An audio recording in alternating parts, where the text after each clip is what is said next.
sa aming Diyos na siyang kumikilos sa aking buhay at sa aking pamilya. Una, sadyang ako ay hindi pinabayaan ng Panginoon Diyos. Sa kabila ng noong Panginoon, mali-maling buhay. Alam niyo po ba, nung makakilala ako ng butuhanan sa Panginoon Diyos, yung buhay kong mali-mali ay inay-tama. Naging maayos at naging napuno ng pagpapalat biyaya ng Panginoon. Dating ako'y nangungutang dahil laging tapos yung pera na pangailangan. Pati po ba, nung nakakilala ko sa Panginoon Diyos, hindi na ako nangungutang. Ako na ang nagpapautang. Ito po yun. Purihin ng Diyos. At sa kabila ng lahat po, alam niyo po ba, sa ngayon, sa kasalukuyan,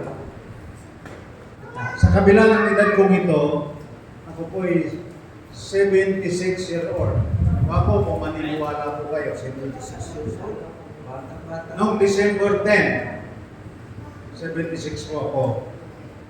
Ngayon, alam niyo po ba na yung buhay ko ay normal pa. Ako ay nagtatrabaho pa. Ako ay lumuluwas, itinda, dahil ang hanap buhay namin ay pagtitinda. Nasa paligid po kami ng San Juan, Agora. Alam niyo po ba ang pagkakaiba ng nakakilala at saka ng hindi? Hello? Yung pagkakaiba ng nakakilala at saka hindi, laging may pabor. Sa bawat isa na yung tinatawag na anak ng Diyos dahil siya'y na-born again. Kailangan po talaga ay ma-born again. Maborn again lamang po tayo kung nakilala natin ang Panginoon Diyos na siyang may lalang ng langit at lupa. At siya ang nagsakripisyo, nagdusa sa Panginoon upang tayong lahat ay makalaya sa talikala ng kasalanan at ng sumpa ng kaaway. Kaya ngayon po, kaya ko nakatayo sa inyo dahil nasa magandang balita ng Panginoon Diyos na aking narinig at sa aking pakikinig, nagkaroon ako ng tunay na pananampalataya at ako po ay pinagpala ng Diyos. Ako at ang aking buong pamilya. Kasi nung nakakilala ko sa Panginoon Diyos, nalaman ko ang katotohanan na mayroong Diyos pala na dalawang kamay na aabutin tayo upang tayo ay tanggapin at iligtas. Tas sadya na kaparusahan. Nung nalaman ko yun, at ako'y nakakatet ako'y iligtas dahil sa salita ng Diyos, hindi po ako pumayag na hindi ko madala sa harapan ng Panginoon Diyos ang aking mga pamilya, ang aking mga kuya, at ang aking mga pamangkin, magiging aking mga buhay ng Diyos. Ang lahat ay naging maayos. Yung buhay nila na painom-inom, pabara-baraha, lahat pakabay-tabay. Ngayon ay naging maayos ang buhay po nila. Kaya, napakapalad po natin na nabigay tayo ng panahon at oras upang makinig ng salita ng Diyos. Dahil sa pakikinig po ng salita ng Diyos, doon po tayo magkakaroon ng pananampalataya. At tayo po'y lalako. Pero kung tayo naman ay hindi interesado, ayaw, kinukumbina na tayo, tinatawag na ayaw pa natin, yun nga ang problema. Kaya salamat sa Diyos at tayo natin dito lahat. Purihin siya. Yun po ang aking pasasalamat sa Diyos. Siya ay nagkilala natin. Amen. Glory be to God. Amen. Sabi nga, faith coming by hearing and hearing the word of God. Sabi nga ni brother, kapag ka po tayo hindi nakakilala sa Diyos, yun po kasi yung literal. Kapag di ka nakakilala sa Diyos, mayroong biyaya dahil ang Diyos naman ay mabuti. Lahat naman tayo ay may biyaya. Pero kapag hindi ka nakakilala ng Diyos, yung biyaya na ipinagkaloob sa iyo ng Diyos, minsan hindi mo alam kung saan mo kung saan na pupunta o saan mo gagamitin, no? Kaya mas pintahe, ika nga yung nakakilala sa Panginoon, lalo na yung tunay na nananampalataya sa Diyos, dahil kapag ang Diyos ay nagpaala sa kanya, alam niya kung paano niya ihande yung pagpapala na ibinigay sa atin ng Diyos. Amen po. Kaya sabi nga, faith kapit hearing and hearing of the Word of God, at dahil tinanggap mo sa pakikinig, tinanggap mo ang Diyos na ikaw ay nagpasya na tanggapin ng Panginoon, kaya ikaw po ay tumawag sa ating Panginoon at doon po kaya ikaw ay nagkaroon ng pananampalataya. Ano po, isa na lang. Sino pa po? Sino pa siya? Kuya.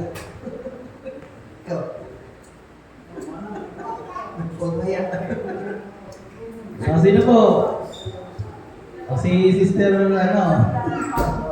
Sister Ria. Si... Sino? Sino? Sister Bing daw, Sister Bing. Sister Bing. Ngayon po, sige, okay na po. Alam ko, sobra-sobra kasi yung pagpapala ng Panginoon, kaya hindi nila ma-express kung paano sasabihin. Pero alam ko, sila po ay nagpapasalamat at pumuli sa Panginoon kung paano po ang Diyos ay talagang mabuti para sa buhay nila. Sige po, ngayon po, dadakot tayo sa salita ng Diyos na dadalhin ng ating pastor. Palakpakan naman si Lord. Praise God. Praise God. Praise God. Ayan. Ayan, praise God. Napakabuti ng Panginoon. Amen? Amen.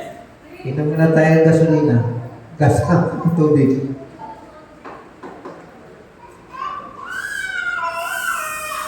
Hallelujah.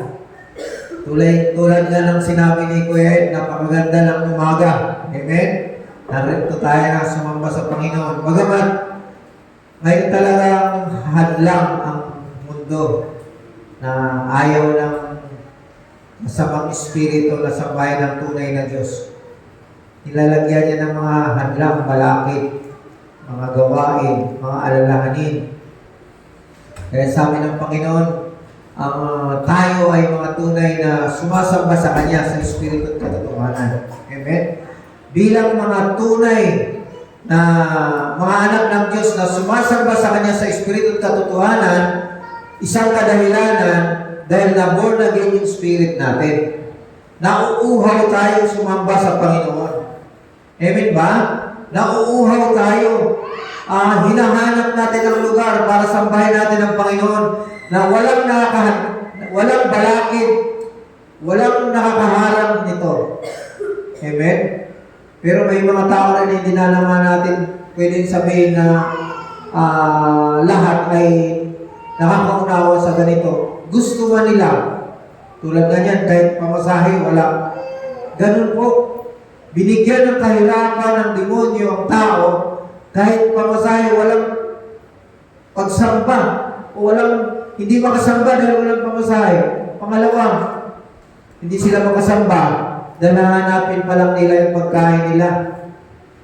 Minsan gusto man lang sumamba, mga simbahan, walang pagkain, hindi nila sasamba dahil yung pambili nila ng pagkain, pagsamba, ay gagamitin na lang. Maraming dahilan, maraming hadlang. Pero ako'y naniniwala na ang panahon ay dumating na. Amen? Ang mga tao ay sasamba sa tunay na Diyos. Amen? At ito'y sinisimulan natin sa lugar na ito. Kasi ang mensaheng binigay ng Diyos sa akin, true worshiper. True worshiper. Tayo yung mga tunay na worshiper na hinahanap ng Diyos. God is looking for a true worshiper who will worship God in spirit and in truth. Amen? In spirit, dahil na po naging yung spirit natin, truth, si Jesus. We are here to worship Jesus, and the moment we worship Jesus, we are the true worshiper ng Diyos ang hinahanap. Amen? Kaya sa lumang tipan, pag walang sumasamba, walang pagpapala. Sa atin, pag may pagsamba kay Jesus, may pagpapala. Amen? Walang ulan. Dahil mga tao, busy-busy.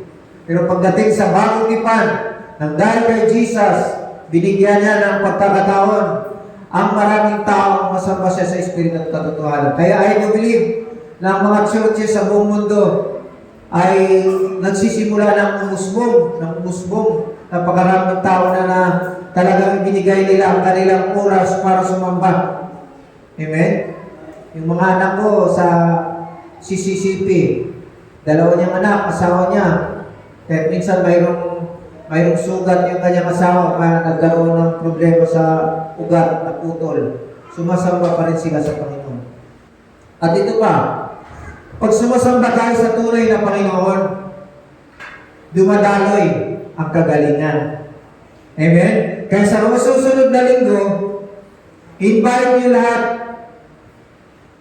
Sister Ria, invite natin lahat yung mga may sakit. Prayer ang ating agenda sa linggo. Diabetes, high blood, sakit sa puso, kidney, arthritis. Ipaalam mo sa kanila na sa lugar nito mayroong prayer. Kasi binigyan tayo ni Lord ng holy oil. Ang holy oil na yan ay mayroong kalakip na nakasulat sa Santiago. Sino man sa inyo mga may sakit, tawagin ng mga matatanda sa iglesia, ipanalangin, pahila ng langis. Kaya effective ko yan. Ulitin ko linggo-linggo, lahat ng sakit, ipanalangin natin. Amen? Mayroon tayong gagamitin na langis. Ipapahid natin sa kalampunan ang ulo. At kung mayroon silang bukol, kahit glitter, ito ay natutunaw. Sakit sa puso, ipahid lang, pababa. Yung mga hindi nakakatulog, yung may mga insomnia, yung may mga depression, ipahid lang sa ulo yung langis. Amen? Kaya dito, magkakaroon tayo ng libreng prayer na tayo mismo kami ni Tatay Ed, ni Pastor Mar, ang magpipray sa inyo. Amen? Palakpakan natin si Jesus. Blessing po yan. Galing po yan doon sa aming conference na talagang yung langis na yan, I think galing ng Israel. May kahalong magnesium na kapag inilagay mo sa katawan, lahat ng mga sakit nawawala. Amen?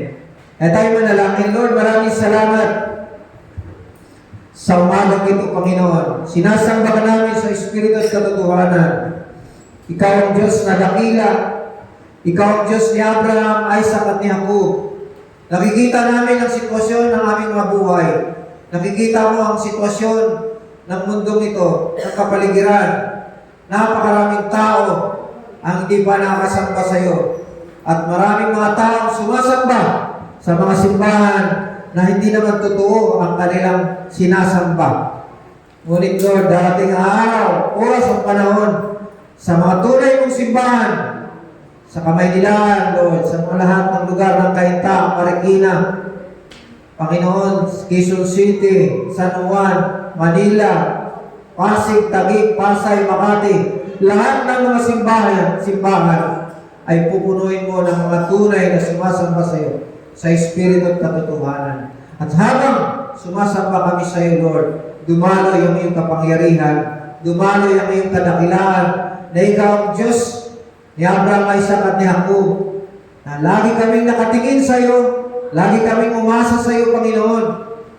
Kaya Lord, purihin ka, sambahin ka, luwalatiin ka, dakilain ka, Panginoon. I declare blessing, I declare prosperity, I declare healing, I declare salvation, Lord. I declare your glory to manifest sa lahat ng naaabot ng programang ito. Maraming salamat, Panginoon, sa kagalingan. Tinataas ko rin, Lord, lahat ng mga may sakit na nanonood. Patuloy na padaluin mo ang himala ng kagalingan. Padaluin mo ang kapangyarihan. That by your stripes, Lord, we are healed. In the mighty name of Jesus. Amen. Palakpakan natin si Jesus. Alam niyo po, dito po tayo nagsasalita, dito tayo sumasamba. Gumagaling yung mga naroon sa Amerika. Amen? Mayroong isang nanonood sa atin, mayroon siyang virus sa kanyang dugo. Nanonood siya sa atin, gumagaling siya. At sa kapagitan ng kagalingan na naranasan niya, tumulong siya doon sa ating anniversary na siya na mismo nag-offer. Ngayon, ang pangalawang offer niya, Pastor, tanggapin niyo muna yung 500 a month na tithes ko o support ko sa church mo.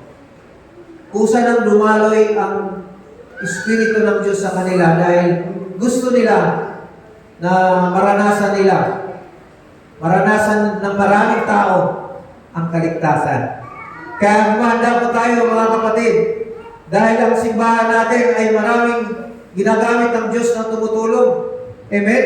May I do believe na every Sunday mga nakaraan, pandemic pa, struggle ang ating church. Pero ako'y naniniwala na ang Diyos kumikilos outside from the church. Pangalawang testimony, yung anak ko mayroon ding virus sa kamay. 3 months ago. At habang siya'y nanonood at nakikinig, siya'y gumaling. Amen? At nung nakaraang gabi, naroon kami sa Cardona, na mayroong conference, at nagpalabas tayo ng Facebook Live. Pakinig kong mabuti, kahit yung mga nanonood na may sakit sa programang ito. Napanood niya yung Facebook Live, pero gusto na niya magpakamatay dahil na-depress siya. May nagdidikta sa mind niya na magpakamatay, walang pag-asa, malungkot, sobrang kalungkutan ang kanyang naramdaman. Sabi niya, Pastor, nag-chat ako kasi napanood kita sa Facebook Live. Napakabigat ng karamdaman ko. Walang ang pag-asa. Gusto ko nang magpakamatay. At hindi ko po siya pinag-pray. Sinisharean ko siya about Jesus. Habang sinishare ko siya kanya about Jesus, si Jesus, mahal na mahal kanya. Yung nagdidikta sa mind ko, huwag mong paniwalaan yan, si Satanas yan. Yung mind ko, tinutuluan niya ng kawalan ng pag-asa. Gusto tinutusan kanya magpakamatay kasi ang diablo gusto pumatay, manira. At alam niyo po ba, sa kahabang paliwanag, hindi na siya nagpakamatay, umagang kinaumagahan, nawala yung depression sa kanyang isip. Amen? Kaya, ang salita ng Diyos, nire-renew lagi ang ating isip sa mga maling kaisipan. Amen? Isang negosyante, nagpakilala rin sa akin, nanonood din sa atin. Mayroon siyang negosyo sa Pasay, Dalawin ko siya. Mayroon siyang studio ng mga sound system, recording. Sabi niya, dito ka na mag-recording. I-open ko sa yung lugar ko. Sabi ko, sige po, i-schedule po natin. Ibig sabihin, ang daming nabibless sa programa, Facebook Live, na walang itinagas kundi si Jesus. Amen? Kaya sabi ko kay Brother James, tuloy-tuloy lang ang napakagandang worship natin, yung team mo. Kasi sa worship, ito'y nag-attract ng blessing. Magugulat tayo, darating ang maraming blessing, darating ang maraming tao. Kasi ang prayer ko, hindi lang itong service, yung alas 2 natin, magkakaroon din tayo ng service. Kaya palakpakan natin si Jesus. Amen? May mga distraction, pero focus pa rin tayo kay Jesus. At ito po yung pag-aaralan natin, from death to life. Tingnan niyo po, sa mga viewers, ito ang topic natin, from death to life. Mula sa kamatayan at sa buhay.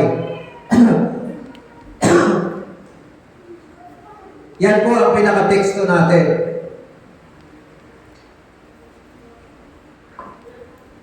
Ano sabi ng John 1:14? 1:4? In Him was life, and that life was the light of all mankind.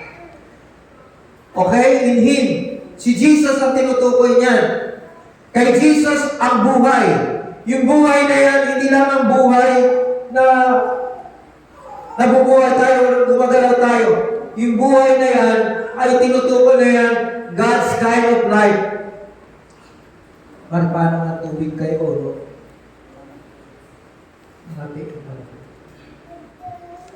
In Him was life. That life was, in Greek, is Zoe. Zoe is God's kind of life. Amen? Kay Jesus, naroon yung buhay ng Diyos. And that life was the light of all mankind.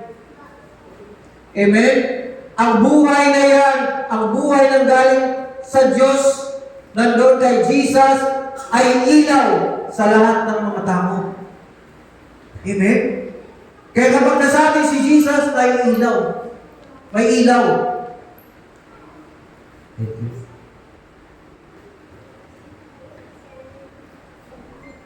Kaya, sabi ng John 10:10, ang magnanakaw pumunta sa mundo upang pumatay, manira at magwasak. Siya nagbibigay ng sakit, nagbibigay ng karamdaman, kahirapan. Pero sabi niya ni Jesus, I came to give you life. Ako'y pumunta upang bigyan ka ng buhay na sa Diyos, galing sa Diyos. Buhay na katulad ng buhay ng Diyos. Amen? At ito'y ibibigay sa iyo. Higit, abundant life, and have it more abundantly. Kaya when we have in Jesus, we have an abundant life. Paniwalaan natin yan. Kasi ang mundo, lagi sinasabi, mahirap ka lang. Hoy, mayroong conference doon. Magkano bayad? 3,700. Di ako makapunta kasi malaking bayad. Pero ang mga tunay na may kaisipan tungkol sa Diyos, makikita natin na sa kalooban ng Diyos, willing ng Panginoon na makapunta ako ron, God will provide. Amen? Walang imposible sa Diyos. Paniwalaan lang natin o natin paniwalaan na wala. May pagkain ka pa bukas? Meron. God will provide. May pera ka pa bukas o sa susunod na buwan? Amen. God will provide. May naramdaman ka ba? Amen. Ako'y magaling na. Salitain natin. May nag-message umaga, masakit ang ulo ko. Nag-pray ako na may sakit, gumaling may sakit, pero ako naman ay nakaramdam na matinding sakit. Sabi ko, by the stripes of Jesus, I am healed. Sabi ko 20 times, by the stripes of Jesus, I am healed. By the stripes of Jesus, I am healed. Na lahat ng mga nanood. Kaya may cancer, by the stripes of Jesus, you are healed. Sa lahat ng may arthritis, lahat ng may diabetes, I am healed, I am healed, I am healed. Bakit natin sasabihin at salitain? May kapangyarihan ng ating salita. Amen? There is power in our words. Bakit kailangan natin sabihin? Kasi ang katawan natin nakumbinsi na mayroon ng sakit na high blood o mayroon ng sakit na diabetes. Nakumbinsi na ang isip mo na mayroon ng sakit para kontrahin, kalabanin ang sakit ay kailangan salitain natin. Ganon din sa kahirapan. Napakayaman ng Diyos. God will provide. Amen? Kaya tuloy natin. Hallelujah, napakaganda ng message na ito. Jesus Transfiguration. Jesus Transfiguration.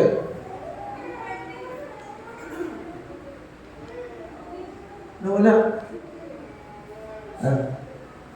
Okay.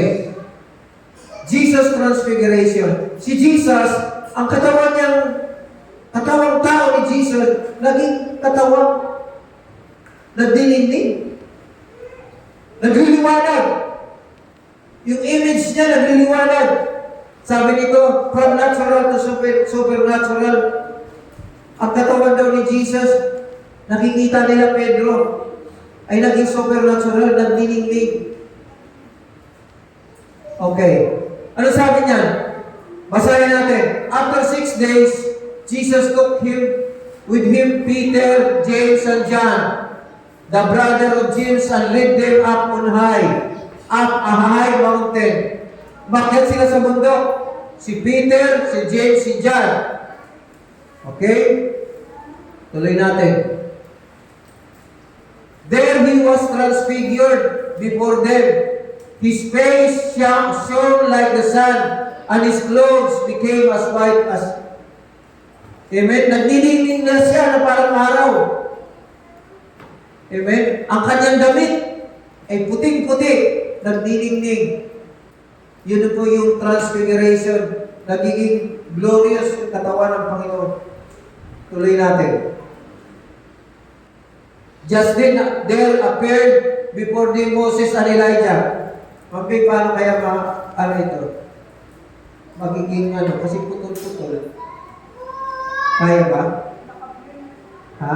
Hindi kaya kasi.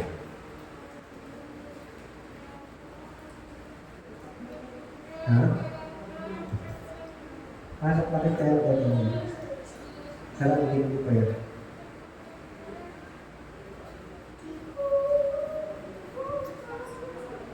Yan. Ito. There he was transfigured.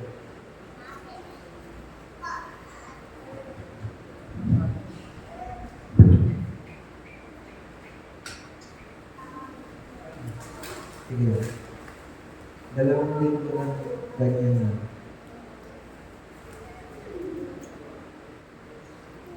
There he was transfigured. Yan, okay na yan. Ang dating ko. Yan sunod. Kasunod yan. Kasunod na verse. Taas. Taas mo. Hindi. Baliktad. Okay, sige next. Next. Kaya sa pagkakit. Okay, next verse.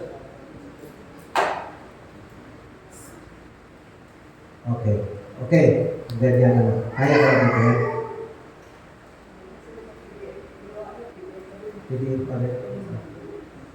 Just then there appeared before them Moses and Elijah. Moses and Elijah talking with Jesus. Amen? Nakita nila doon sa pangyayari na yun, si Elijah na nakipag-usap kay Jesus. At si Jesus nakipag-usap kay Moses at Elijah. Sila'y nag-uusap. Maya-maya makikita natin ano ang kanilang pinag-usapan. Okay?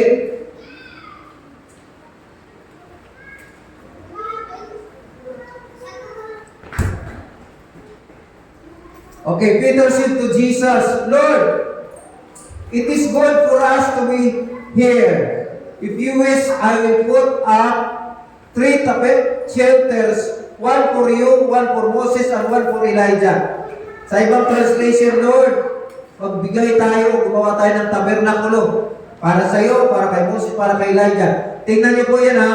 Si Moses, siya yung representative ng law or the Ten Commandments. Si Moses, siya yung propeta na nagsasalita for the law. Siya yung mouthpiece ng law. Oo, kayong mga makasalanan. Sabi ni Elijah, kaya nagkaroon ng ganito, dahil sa inyong mga kasalanan, si Elijah nagsasalita. Okay? Yung dalawa na yan, partner yan. Okay. While he was still speaking, a bright cloud covered them. Nung magsasalita si Jesus, mayroong puting ulap. And a voice from the cloud said, mayroong tinig, mayroong boses, silang narinig. At yun ang boses ng Diyos. Amen. Narinig nila ang tinig ng Diyos. At ang sabi, this is my son, whom I love. Tingnan niyo po ha. Ito ang tunay kong anak. Ito ang aking anak na aking minahal. O ano sabi ng John 3:16? God so loved the world that He gave His only begotten Son. Another verse yan. Sabi niya, with him I am will please. Listen to him. Okay, doon kay Moses, Elijah, ang sabi ng God the Father, si Jesus lang ang papakinggan nyo. Amen?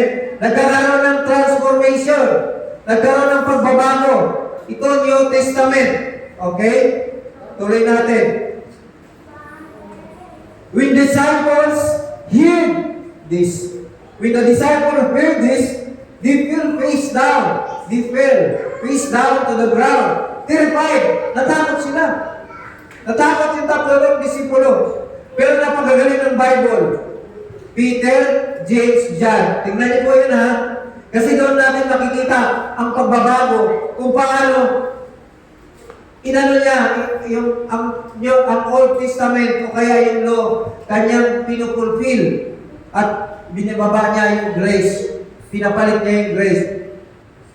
When the disciples hear this, they fell face down to the ground, terrified. Takot sila. But Jesus came and touched them. Get up, he said, don't be afraid. Huwag kayo matakot, ang sabi ni Jesus sa mga disipulo. Okay?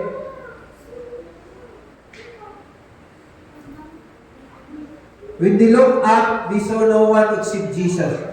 Nung bumangon na yung mga tatlong disipulo,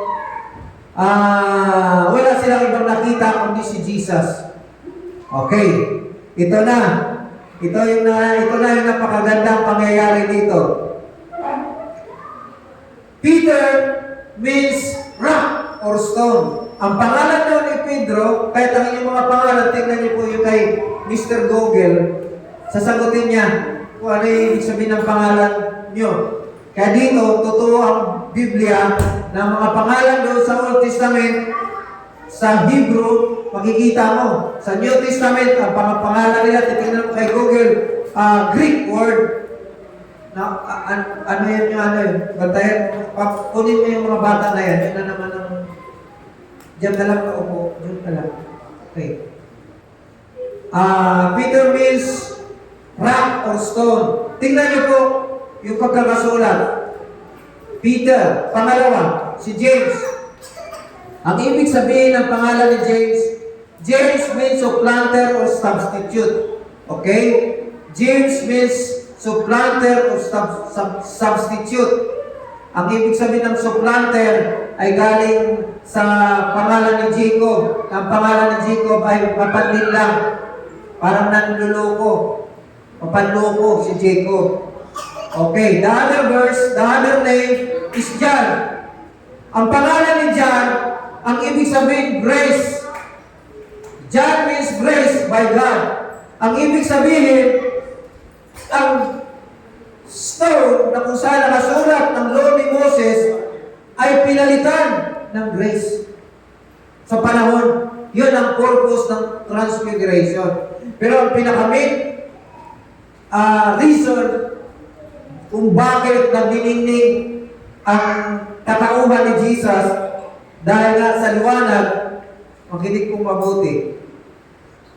Every time na tayo nakikinig ng salita ng Diyos na biyaya lamang ang tinataas na si Jesus lang ang pinapangaral, si Jesus lang may taas, si Jesus lang ang bida, yung kaningningan ni Jesus ay dumadaloy sa ating katauhan.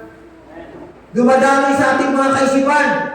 Alam niyo po ba na napakaraming mga cells ang ating brain, ang ating mga katawan, na every time na nakakarinig yan ng salita ng Diyos, umikislap yan. Amen? Pag narinig niya, you're healed. Yung mind mo, I'm healed. Kaya doon dumadami yung kagalingan, doon dumadami ang himala. Amen? Because of the transfiguration na yan, na kapag naunawaan mo, bakit nagniningning?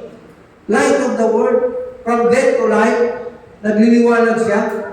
Tapos, yung pangalan ni Pedro, ibig sabihin ay stone or rock. The rock, the stone, the law, was replaced by grace. Amen? The law of Moses was replaced by grace. Grace is Jesus. Amen? Ang Ten Commandments ay na-fulfill na ni Jesus. Once Jesus fulfilled the law, napupulfill na rin natin ang law. Kaya we are no longer under the law, we are under grace. Pag sinasabing under grace ka, under the gospel of Jesus, the gospel of Christ. Pag naroon natin sa gospel of Christ, the gospel of Jesus, naroon na po yung tinatawag na by faith. Kaya sa lahat ng mga viewers, pag sinasabi ko, you are healed, that is by faith. You are prosperous, that is by faith. Amen? Kahit anong uri ng sakit, pag natanggap mo yung transfiguration ni Jesus, yung liwanag ni Jesus, na sumisimbolo sa salita ng Diyos. The light symbolizes the Word of God. Amen? And that light was in the life of man. Amen? When we believe Jesus, tayo mayroong liwanag. Tayo rin pwedeng gumaling. At kapag tayo nakaranas ng kagalingan, tayo rin ay pwedeng manalangin sa mga may sakit. At ang mga may sakit ay gagaling. Kahit ang inyong encouragement sa mga tao may sakit, nagkakaroon ng encouragement tulad ng sinasabi ko. Nag-chat, depressed, gusto magpakamatay. Nakarinig sa akin ng word of encouragement, nagkaroon ng buhay. Tatlo sila. Usong-uso pala yan ang depression. Amen?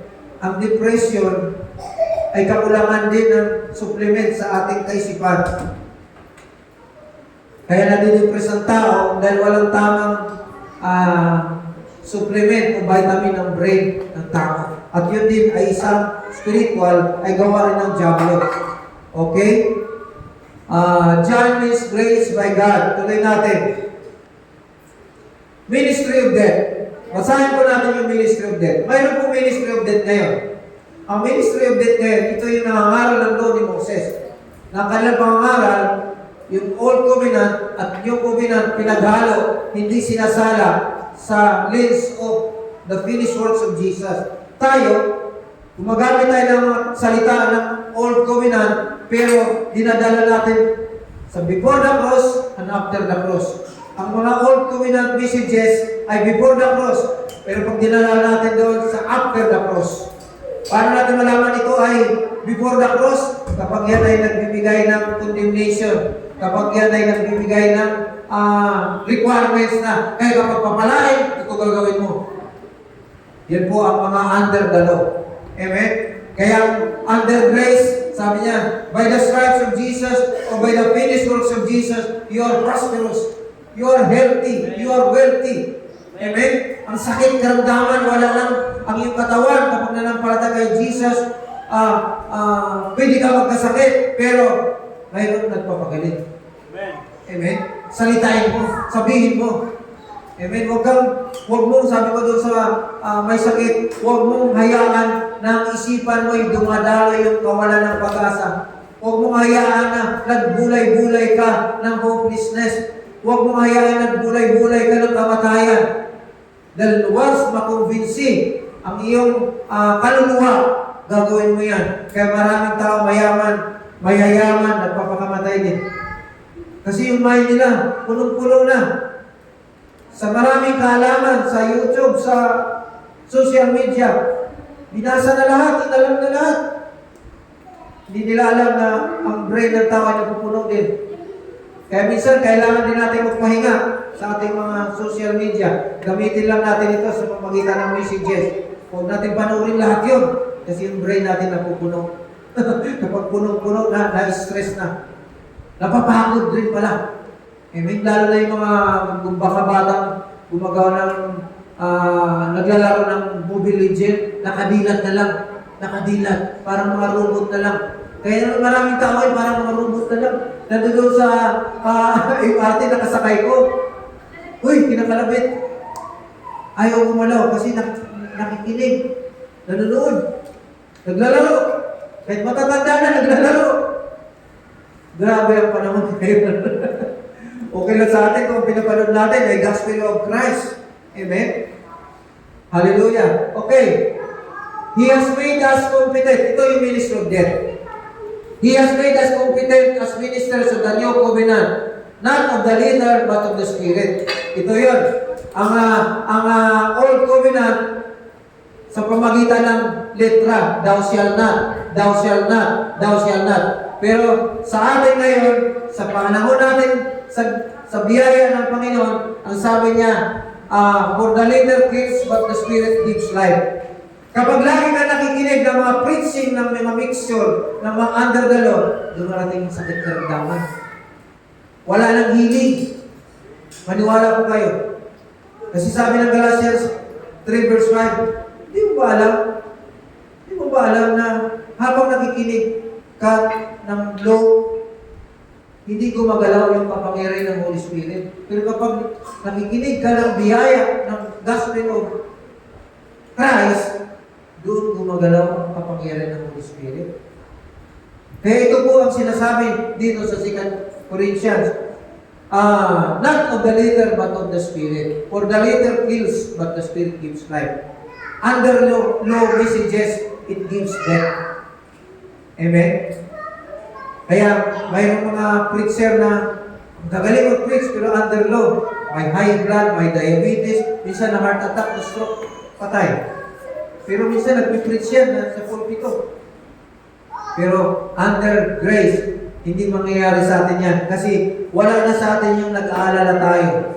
Pag nag-aalala tayo, sinabi ng Lord, ikaw na pong bahala sa aming pamilya, sa aming bukas. Lagi na tayo nakatuon. Nakatuon kay Jesus sa kanyang tinapos na gawa. Ng ating isipan ay laging umaasa na magagandang kabutihan ang gagawin ng Diyos sa atin. Tandaan po natin yan. Wala tayong iniisip na pangit na mangyari sa ating buhay. Huwag kayo mag-isip ng negative lagi. Huwag magsalita ng negative. Amen? Huwag kang magsalita ng negative. Huwag kang kahit nasabihin mo, nakita mo na negative, huwag mong salitain. Lalo na sa mga anak mo. Lalo na sa asawa mo. Kaya minsan nag-aaway yung asawa lalaki sa babae kasi lagi nakatingin sa negative. Amen? We walk by faith. Amen? Kung ang ating mga kasama ay lagi nagsasalita ng negative sa atin, huwag pag-usapan sa harap ng mga anak. Pag-usapan, kayong dalawa lang. Kasi kawawa yung mga anak. Sabi ng mga anak, Mami at Daddy ko, ang tatanda na nag-aaway. Kala ko mga bata lang nag-aaway. Yun ay paalala lang. Okay, sabi, now if the ministry that brought death, which was engraved in letters, ito halo ang tinutukoy nito on stone, came with glory so that the Israelites could not look steadily at the face of Moses because of its glory. Mayroon din glory ang old covenant, pero nag-fades, fading away. Sabi niya rito, will not the ministry of the Spirit be amen? Mas higit ang preaching ng biyaya ng Diyos ng glory. Kaya tayo, paangat pa lang tayo. Amen? Yung ministry natin, paangat pa lang tayo.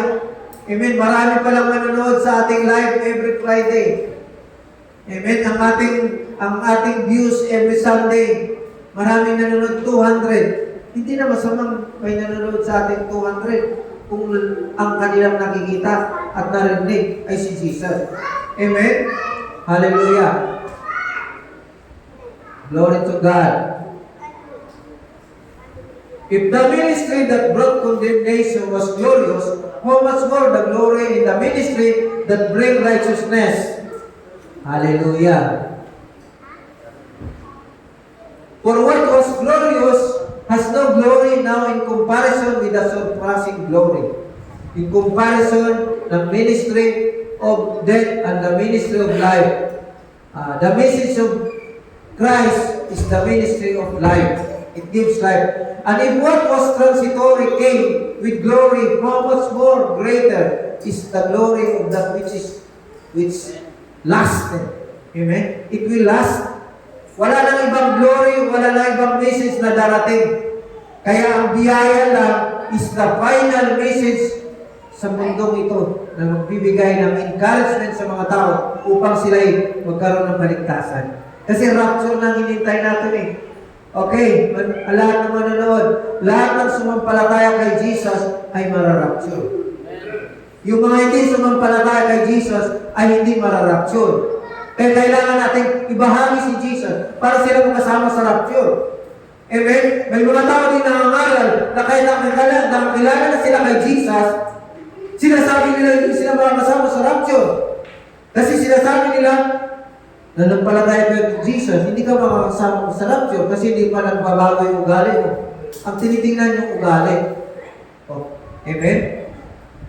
Tayo ba'y naligtas ang dahil sa ating pag-uugali?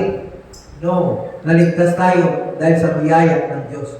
Wala tayong partisipasyon sa kaligtasan natin, kundi ang Diyos ang gumawa ng kaligtasan para sa atin. Amen? Palakpakan mo na dyan. Amen? Kaya hindi tayo mararapture tayo dahil din sa pananampalataya natin kay Jesus. Hindi tayo maiwan dahil sa ating mga maling gawa. Amen? Kasi ang kaluluwa, the five senses ay nagkakamali. Amen? Nagkakamali yung five senses natin. Yung seeing, yung hearing, yung tasting, yung dila natin, nagkakamali yan. Kahit Kristiyano ka na, minsan nakapagsalita ka ng masakit. Kasi minsan nagagalit yung ating emosyon. May emosyon tayo eh. Di ba? Minsan naiinis tayo. Minsan nagagalit tayo. Pag nagmamaliw ka ng sasakyan, nag-overtake sa'yo. Kulang na lang murahin mo. Pero believer ka. Oh. Dahil ba nagmura ka doon sa umuburtik sa'yo, hindi ka na makasama sa rapture. No, amen. Kaya ito ay encouragement sa lahat. Sumampalataya ka kay Jesus, period. Ikaw ay maligtas, mapunta sa langit, at ikaw ay makasama sa rapture. The next verse. Therefore, since we have such a hope, we are very bold. Dahil may pag-asa tayo, kailangan matapang tayo. Amen? Kailangan malakas tayo.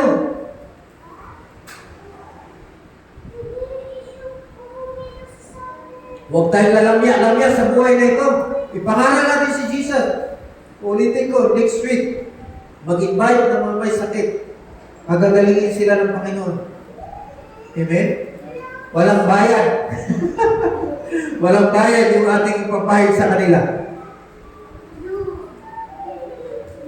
We are not like Moses. Binanggit niya si Moses. Hindi tayo katulad ni Moses, who would put a veil over his face to prevent the Israelites from seeing the end of what was passing. Mayroong veil. Ano ibig sabihin ng Tagalog sa veil? Talukbong. Talukbong sa kanilang mga mata.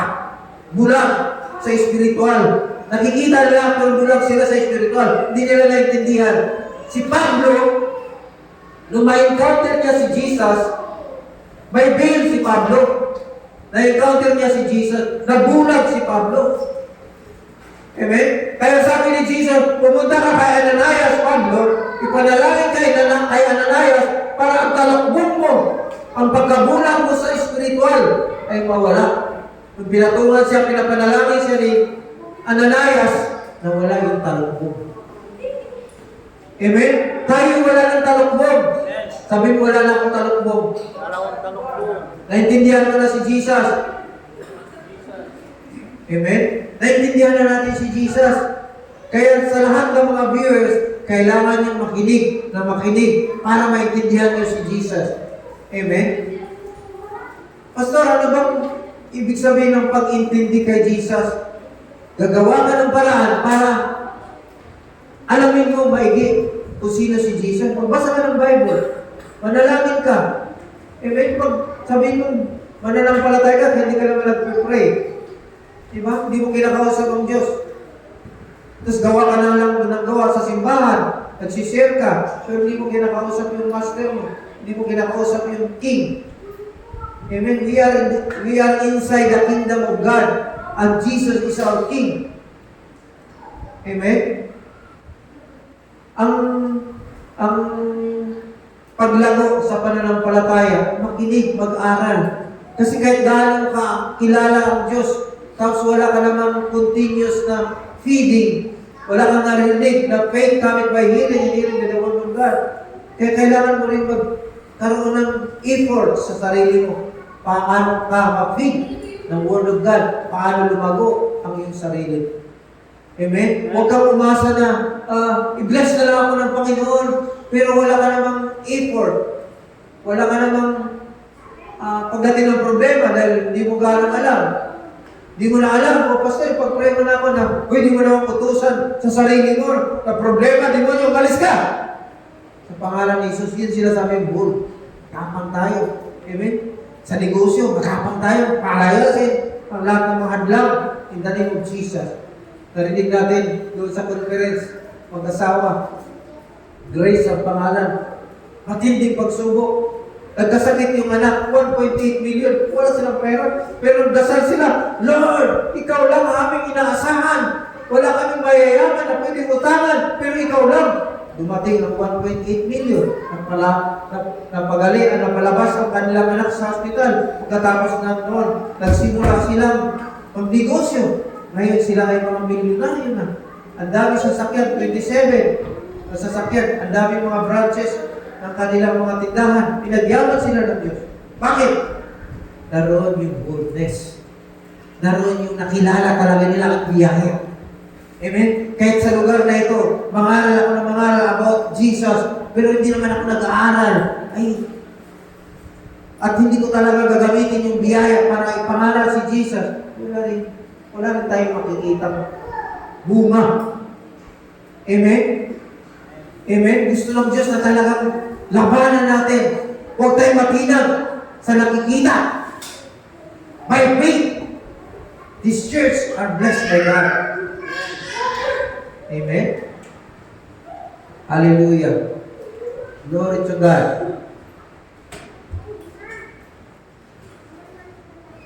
Other verse. But their minds were dull. Ibig sabihin ng kanilang kaisipan ay mahina ang pangunawa. For to this day, the same veil remains with the old covenant Israel. Lalo na pag pinipreach. Pag binabasa mo yung Ten Commandments, nakakabubo sa isipan ng maraming tao. It has not been removed because only in Christ it is taken away. When we have faith in Christ alone, not of works, the veil was taken. Amen? Hallelujah! Kunti na lang. Kailangan matapos ko ito. Even to this day, when Moses is read, a veil covers their hearts. Tingnan niyo po. 2 Corinthians chapter 3:15. Sabi niya, habang binabasa yung batas ni Moses sa mga tao, ang talukbong, ang pagkabulag sa espiritual ay nananatili sa kanilang puso. Kaya minsan, sa ating pinanggalingang church, naranasan natin about Jesus. Pero nilagyan nila ng batas ni Moses. Anong nangyari? Nagkaroon ng confusion yung mga tao. Amen? Maraming tao na roon umalis kasi nagkaroon ng confusion. Nakatingin na sila sa kanilang spiritual leader na parang, ito ang kailangan namin. Ito lang, si brother lang. Dahil siya ang founder dito. Ang tao nakatingin sa tao. Hindi na nakatingin sa Diyos. Amen? Tandaan niyo, huwag na huwag tayong umaman sa tao. Huwag natin iduluhin yung tao. Ludi. Minsan narinig natin ludi. O isang pastor, ludi. Alam mo nga, niluludi mo yung tao, patay. Huwag natin i-idol yung tao. Si Jesus lang ang pwede natin i-idolo. Amen? Kahit gaano kagaling yung tao mangaral, tingnan mo si Jesus. Amen? The more na pinipreach mo si Jesus, ikaw rin na itataas, pati kabuhayan mo. Pambing, marabing mo. Pag tinataas mo si Jesus, tinataas na yung buhay mo. Amen? Pero pag tinataas mo yung sarili mo, naiwan si Jesus, babagsak ka rin. Kasi sa buhay nito, wala tayong pagmalaki, kundi si Jesus. Kaya ba natin pagmalaki si Jesus? Sa lahat ng mga viewers, amen, sa lahat ng mga may sakit, kaya mo masabi na pinagaling ka na ng Panginoon? Sa mga walang pera, sa mga negosyante, bagsak, kaya mo bang sabihin na ang negosyo ay pinagpala ng Diyos? Pag nasabi mo yan, mangyayari yan. Pero pag sinasabi ng isip mo, hindi kaya. Ano yan? Wala yung nasa isip mo, nangyayari. Pero kapag ikay matapang ng negosyo mo, ang ministeryo mo, ang church mo, ang pamilya mo, ay pinagpala ng Diyos dahil sa tinapos na gawa ni Jesus. Hindi ikaw gumawa, manampalataya ka na. Hallelujah! Glory to God. Hallelujah! Okay. But whenever anyone turns to the Lord, the veil is taken away. Yung talakbong. Ngayon, nakikinig kayo sa akin. All the viewers, 200, 300, nakikinig kayo sa akin. Lahat ng talakbong, aalisin ni Lord. Kapag si Jesus lang pinagpapalitan mo. Hindi si Moses, hindi si Elijah. Eh, basta kayo bakit may mga propeta pa ngayon? Okay. Ang mga propeta ngayon, okay, mayroon pa. Kasi fivefold ministry din yan.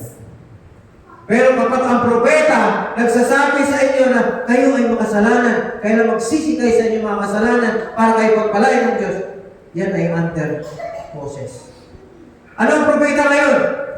Ano ang ginawa ng propeta ngayon? Kung may mga propeta ngayon, ang mga propeta yung sinasabi na yan, anak, pinatawad ka na sa iyong mga kasalanan. Huwag ka na magpatuloy sa kasalanan, pinatawad ka na.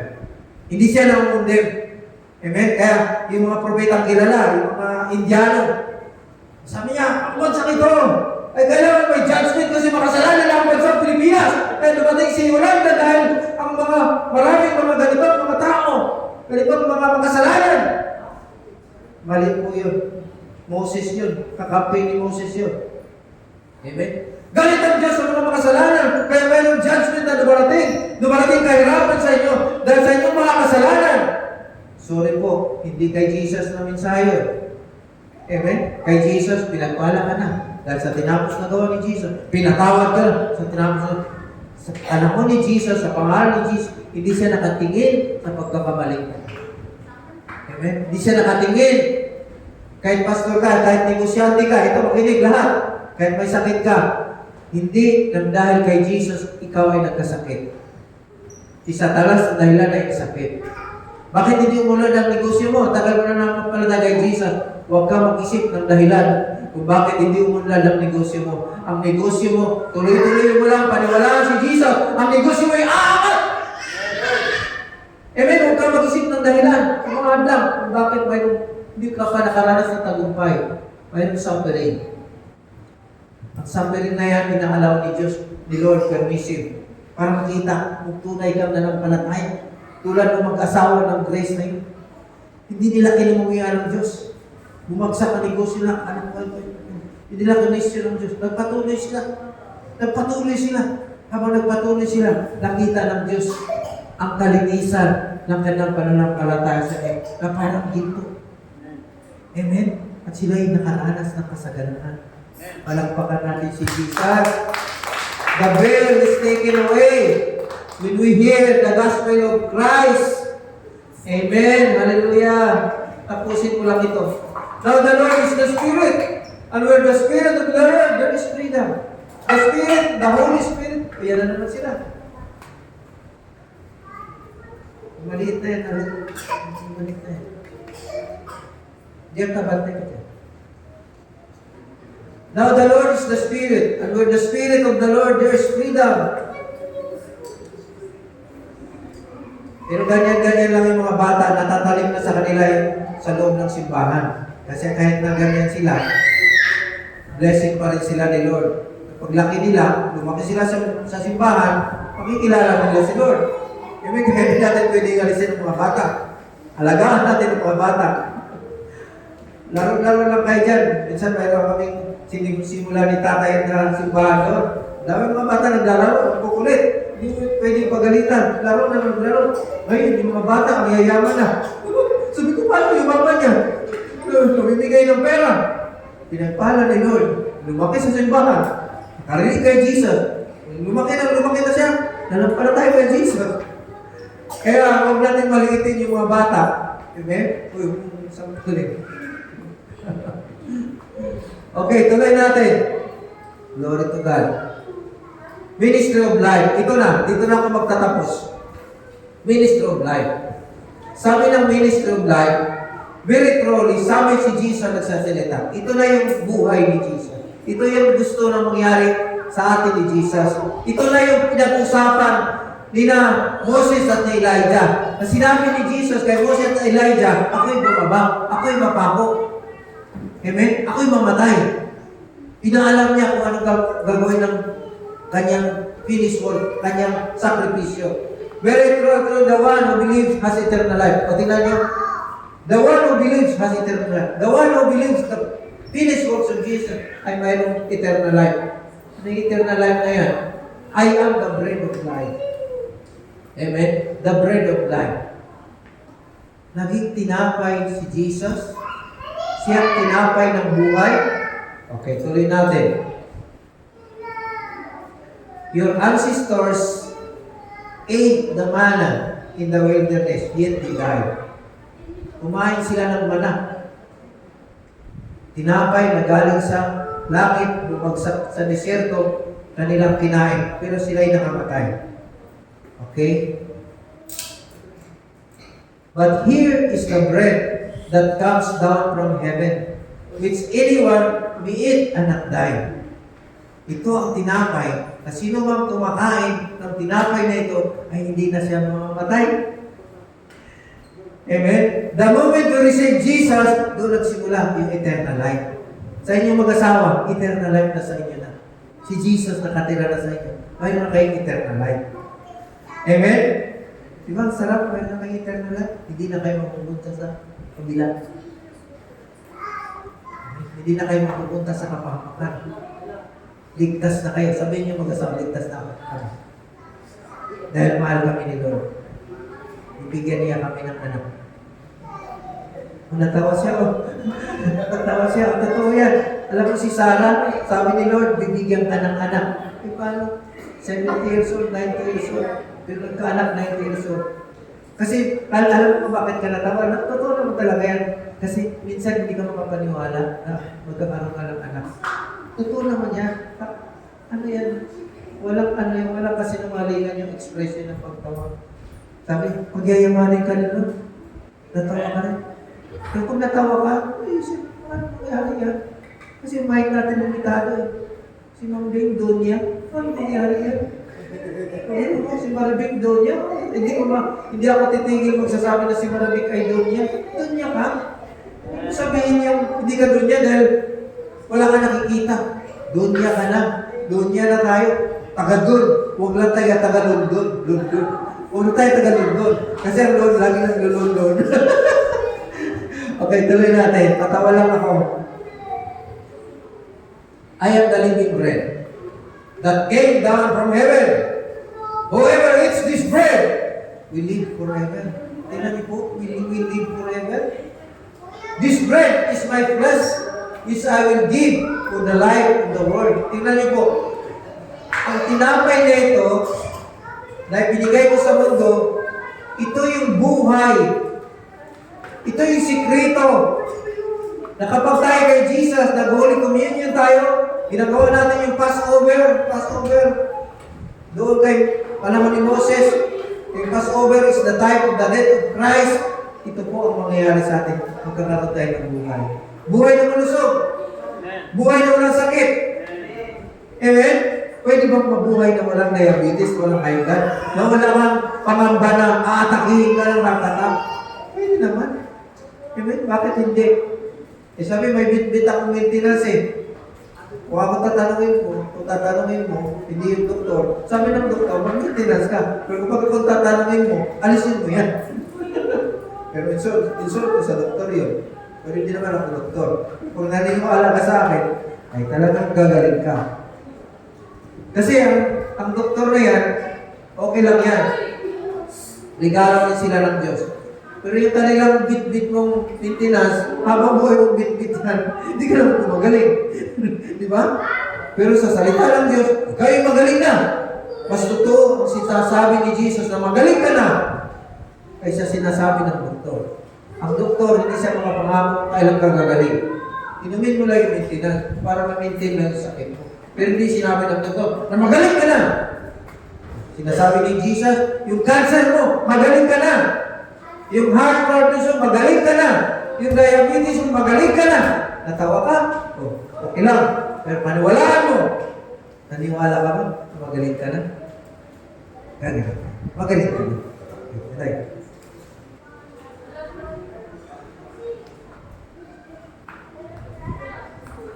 Whoever eats my flesh and drinks my blood has eternal life, and I will raise them up at the last day. For my flesh is real food, and my blood is real drink. Okay? Kung i-translate natin ito sa panahon natin ito, ngayon, ito yung Holy Communion na ginagawa natin. Kaya napakahalaga ng Holy Communion na nagpapartake tayo ng Sunday. Kahit sa bahay, pwede niyong gawin. Isang tao na may sakit, stage 4 cancer, 6 times a day siya nag-Holy Communion. After 3 months, siya ulit. Amen? Bakit? Ang mind niya, punong-puno, nasa paniniwala na, by the stripes of Jesus, I am healed.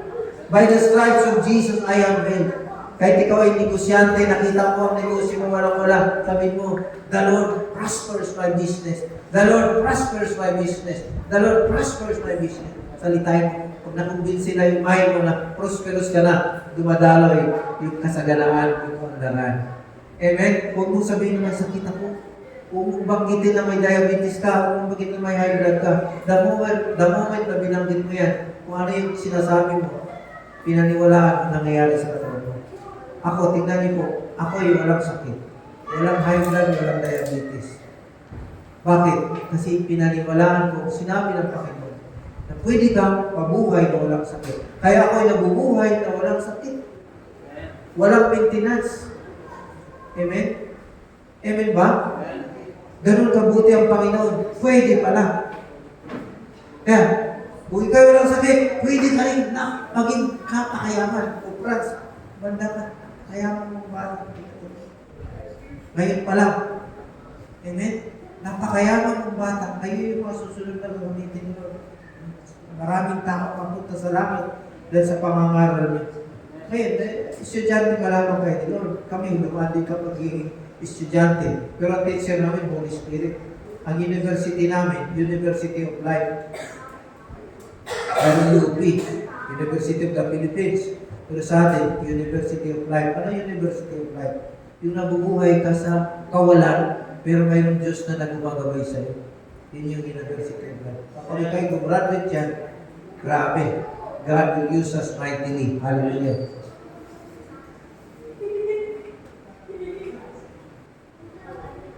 Okay.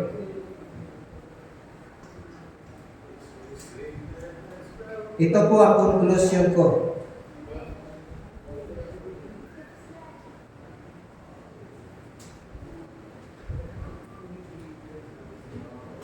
Ito po yung conclusion ko. Sabi ni Jesus, as they were coming down the mountain, Jesus instructed them, don't tell anyone what you have seen. Huwag mo na kayo maingay, ha? Huwag niyo muna ipagsabi na nakita niyo si Moses at saka si Elijah sa bundok. Kasi sabi niya, what you have seen until the Son of Man has been raised from the dead. Hanggat hindi ako na ipanganak at nabuhay na muli, huwag niyo muna ipagsabi yung nakikita ko. Kaya si Pedro, si John, sa kanilang mga episode, sinulat nila ito. Kasi sila mismo nakaka-witness. Sila nakaka-witness na si Moses at saka si Elijah ay nagpakita sa bundok na yan. Napakabuti ng Diyos. Si Moses hindi nakapasok sa promised land. Kasi under law, nagmumurmur siya. Pero si Moses nakaranas ng grace kasi nakapasok siya sa bundok na yan. Yung bundok na yan ay sa loob ng Israel yan.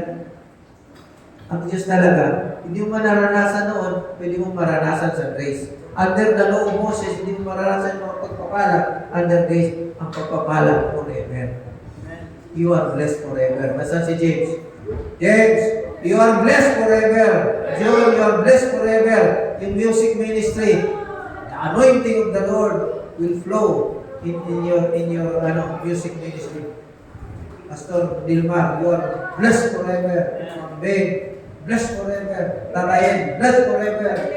Marvick, blessed forever. Ria, nanay mo, blessed forever. Pag blessed forever, wala na. Hindi na pwedeng ibalik ka. Nandun ka na eh. You are blessed. Once the Lord bless, that blessing will remain forever. Hindi yan binabawi. Under the law, binabawi. Binibless ka, gumawa ka, di ka sumunod, babawiin ko yan. Walang kabig, bawi. Walang patik, patak, bawi. Ang Diyos ay gumagawa sa atin pang eternal, pang forever. Kaya pang forever natin si Jesus lang. Amen? We are righteous forever. Kaya tayo nagkakamali, forever righteous tayo. Ang tao, tinitingnan yung pagkakamali natin. Hindi nila naintindihan yun. Tayo manalangin. Yun ang aking conclusion. Na talagang ang pinag-usapan ng transfiguration, yung glory ng Panginoon dumadaloy kay Jesus, dumadaloy sa mga tao may sakit. Amen? Stop mo. Pati ito man. Gero, ipag-pray ko muna. Iyan ko lang ang prayer. Okay lang muna. Lord, maraming salamat sa lahat ng naabot ng mensahe nito. Pinupuri ka namin, dinadakila ka namin, Panginoon. Lahat ng mga may sakit, pinagaling mo sa pangalan ni Jesus.